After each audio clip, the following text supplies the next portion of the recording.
নমস্কার, দেখছেন কলকাতা টিভি। আপনাদের সঙ্গে আমি ইন্দ্রাণী। শুরু করছি আরো 12 যে গুরুত্বপূর্ণ খবরের দিকে নজর রাখবো। ইরানের নানা স্থানে মিসাইল আক্রমণ ইসরায়েলের, এবং ইসরায়েলের ইতিমধ্যেই আক্রমণ নেমে এসেছে। ইরানের বিভিন্ন জায়গায় ইসরায়েল আক্রমণ করেছে। শুরু হয়ে গেল ইরান ইসরায়েল যুদ্ধ, যে আশঙ্কা করা হচ্ছিল এবং এরকম সম্ভাবনার কথা বৃহস্পতিবারই বলা হয়েছিল কলকাতা টিভিতে। 100টি ড্রোন ছুঁড়ে হামলা ইরানের, হামলা মানল ইসরায়েল। ইরানি ড্রোনকে আকাশেই ধ্বংসে সক্রিয় ইসরায়েলি আকাশ সুরক্ষা ব্যবস্থা। তবে এখনো পর্যন্ত আমেরিকা যুদ্ধে অংশগ্রহণ করেনি। এই যুদ্ধ আরো বড় হতে পারে এমনটাই সম্ভাবনা রয়েছে, এমনটা আশঙ্কা করা হচ্ছে। ইসরায়েল এই হানার নাম দিয়েছে অপারেশন রাইজিং লায়ন। প্রথম দিনেই নিহত ইরানের সেনার রেভলিউশনারি গার্ডের প্রধান হোসেন সালামি। ইরানের বিবৃতি, যদিও আমরা যুদ্ধ করিনি, জবাব দেব, এমনটাই কিন্তু ইরানের তরফ থেকে বলা হয়েছে। এবং মধ্যপ্রাচ্যের পরিস্থিতি কোন দিকে যাচ্ছে সেদিকে অবশ্যই আমাদের নজর রয়েছে। এবং এই যে দু দেশ আবারও তারা সংঘাতে লিপ্ত হয়েছে, আমরা এই বিষয়ে আরো বিস্তারিত জানবো। আমাদের সঙ্গে নিউজ রুম থেকে সরাসরি রয়েছেন আমাদের পলিটিক্যাল এডিটর আশিস চট্টোপাধ্যায়। আশিস দা, এই ইরান এবং ইসরায়েল যুদ্ধ রীতিমতো শুরু হয়েছে এবং এই আশঙ্কার কথা কলকাতা টিভিতে আমরা আগেই জানিয়েছিলাম। সেই মতো কিন্তু দুদেশ তারা সংঘর্ষ এবং পাল্টা সংঘর্ষ তাদের শুরু হয়েছে। এই মুহূর্তে আশিস দা, ঠিক কি আপডেট উঠে আসছে? দেখো, কালকেই আমরা এরকম খবর করছিলাম যে ইরানের নানা স্থানে অসমর্থিত সূত্রে রহস্যজনক বিস্ফোরণের খবর আসছে। তার মধ্যে দুটো জায়গা, একটা কেমিক্যাল ফ্যাক্টরি বলে বলা হচ্ছিল বা কেমিক্যাল প্ল্যান্ট, আরেকটি বলা হচ্ছিল তেল শোধনাগার। সেখানে বিস্ফোরণ হয়েছে এবং বিরাট বড় আগুনের ছবি আমরা দেখিয়েছিলাম গতকাল বৃহস্পতিবার। এই দুটো ছবি আমরা দেখাতে পেরেছিলাম, কিন্তু তাছাড়াও নানান জায়গায় রহস্যজনক বিস্ফোরণের খবর মিলছিল, ছবি মিলছিল না।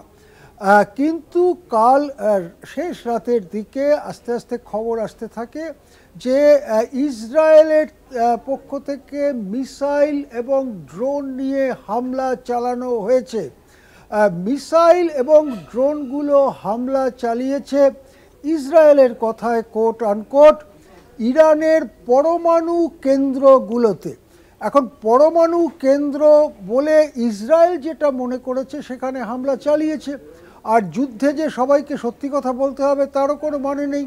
কিন্তু আমরা কালকে এই ছবি দেখেছিলাম যে ইরানের তৈল শোধনাগার এবং একটি কেমিক্যাল ফ্যাক্টরিতে দাউ দাউ করে আগুন জ্বলছে, মানুষজন মারা গেছেন। এই রকম ছবি আমরা দেখছিলাম সেই ছবি।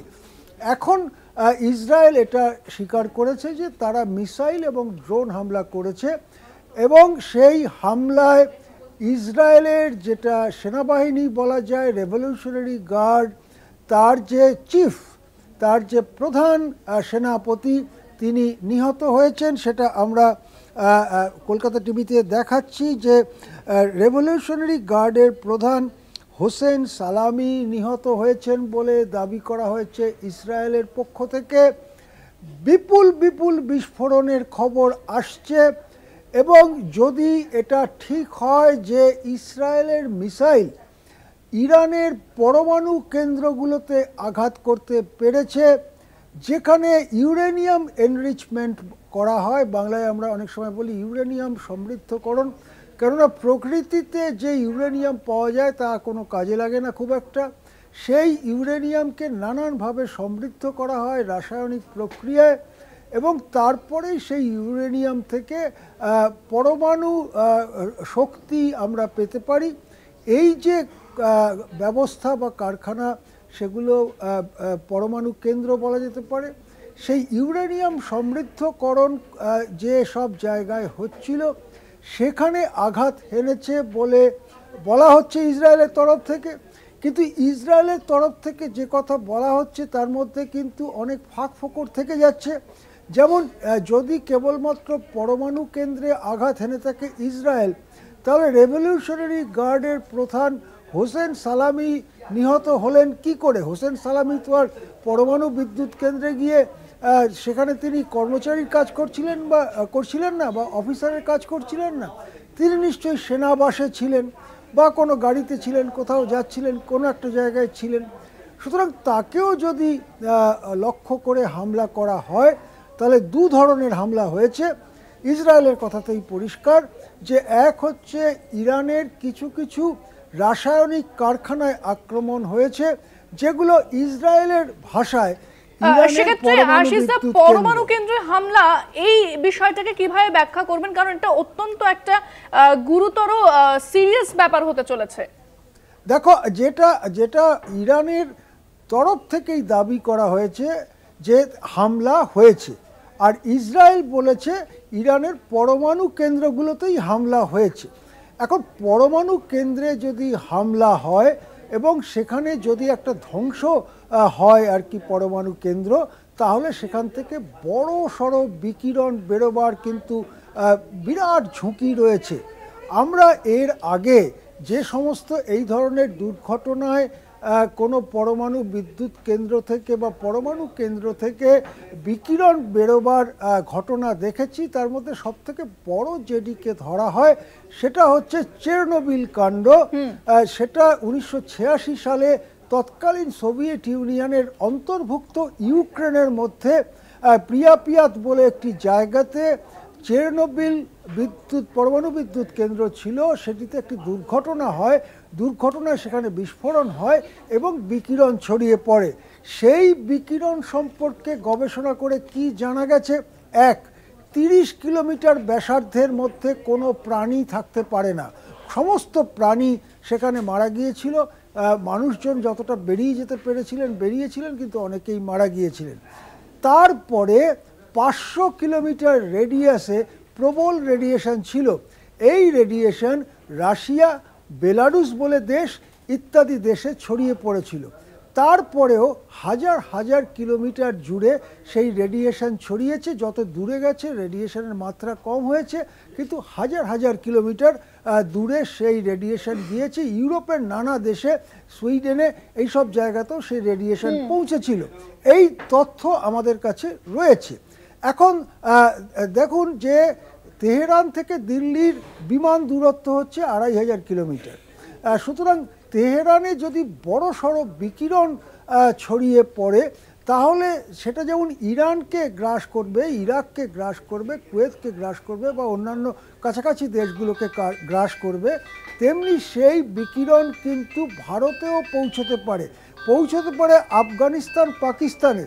তা হয়তো খুব তীব্র হবে না, কিন্তু সেই বিকিরণ বারবার হতে থাকলে, অর্থাৎ একের পর এক যদি হামলা হয়, তাহলে পরমাণু বিকিরণের বড় সম্ভাবনা কিন্তু উড়িয়ে দেওয়া যায় না। আশিস দা, সেক্ষেত্রে আরো একটা বিষয় জানতে চাইবো। ট্রাম্প যদিও বিশ্বে তিনি শান্তির বার্তা দিচ্ছেন এবং তিনি বলছেন যে যুদ্ধে তিনি মধ্যস্থতা করাবেন বিভিন্ন জায়গায়, সেক্ষেত্রে যেটা জানতে চাইবো তাহলে আমেরিকার এখানে অবস্থান কি থাকতে পারে? কারণ নতুন করে যে উত্তেজনা শুরু হয়েছে এবার। দেখো, আমরা কলকাতা টিভিতে গতকালই খবর করেছি, প্রকৃতপক্ষে বুধবার রাত থেকে আমরা এই খবর করছি যে ট্রাম্প এবং তার প্রশাসন এরকম নির্দেশিকা জারি করেছিলেন, বুধবার করেছিলেন, যে মার্কিন নাগরিকদের ওই অঞ্চল থেকে সরে যাওয়া উচিত। ইরান থেকে, ইরাক থেকে বা লাগোয়া এলাকা, এমনকি ইসরায়েল থেকে মার্কিন নাগরিকদের সরে যাওয়া উচিত। সেই নির্দেশিকা যখন দেওয়া হয়েছিল, তখন ট্রাম্প ওই এলাকাটাকে ডেঞ্জারাস, বিপজ্জনক বলে উল্লেখ করেছিলেন। তার থেকে আমাদের একটা ধারণা হয়েছিল, তাহলে কি ট্রাম্প জানেন যে ওখানে কোনো হামলা হতে চলেছে? তখন প্রশ্ন ছিল, হামলাটা প্রথম কে করবে, ইসরায়েল করবে না আমেরিকা করবে? এই প্রশ্নের মুখেই গতকাল বৃহস্পতিবার নানা রকম রহস্যজনক বিস্ফোরণের কথা শোনা যায়। এবারে আজকে জানা যাচ্ছে যে ট্রাম্প নিজেই বলেছেন যে তিনি আগে থেকে জানতেন যে ইসরায়েল এই হামলা চালাবে। এক্ষেত্রে আজকে শুক্রবার এই প্রশ্ন উঠছে, তাহলে কি এই হামলা আমেরিকার নির্দেশে বা অনুমোদন ক্রমেই হয়েছে? তাহলে যদি যুদ্ধ বড় হয়, আমেরিকাও কি ইসরায়েলের পক্ষে যুদ্ধে অংশ নেওয়ার কথা ভাবছে? সেক্ষেত্রে ইসরায়েল এবং আমেরিকার যৌথ যুদ্ধ যদি মধ্যপ্রাচ্যে শুরু হয়, সেক্ষেত্রে পৃথিবীর অন্য বড় শক্তিগুলো কি করবে?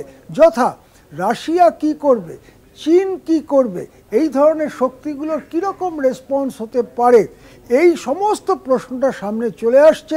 হতে পারে এটা একটা স্থানীয় যুদ্ধ মধ্যপ্রাচ্যে হলো, হতে পারে এটা আরও অনেক বেশি ছড়িয়ে গেল, কেননা ইরানের ঘোষিত বন্ধু হচ্ছে রাশিয়া, চীনের মতো দেশ, সুতরাং সেক্ষেত্রে তারা সমর্থন করতে পারে। আরও একটি প্রশ্ন আছে, এই যে অর্গানাইজেশন অফ ইসলামিক কান্ট্রিজ, ইসলামী যে দেশগুলোর সংগঠন আছে বা গোটা আরব দুনিয়া, তারা কি করবে? তাদের মধ্যে অনেকে আছে মার্কিন যুক্তরাষ্ট্রের খুব ঘনিষ্ঠ বন্ধু, অনেকে আবার ততটা ঘনিষ্ঠ বন্ধু নয়, তারা কি করবে?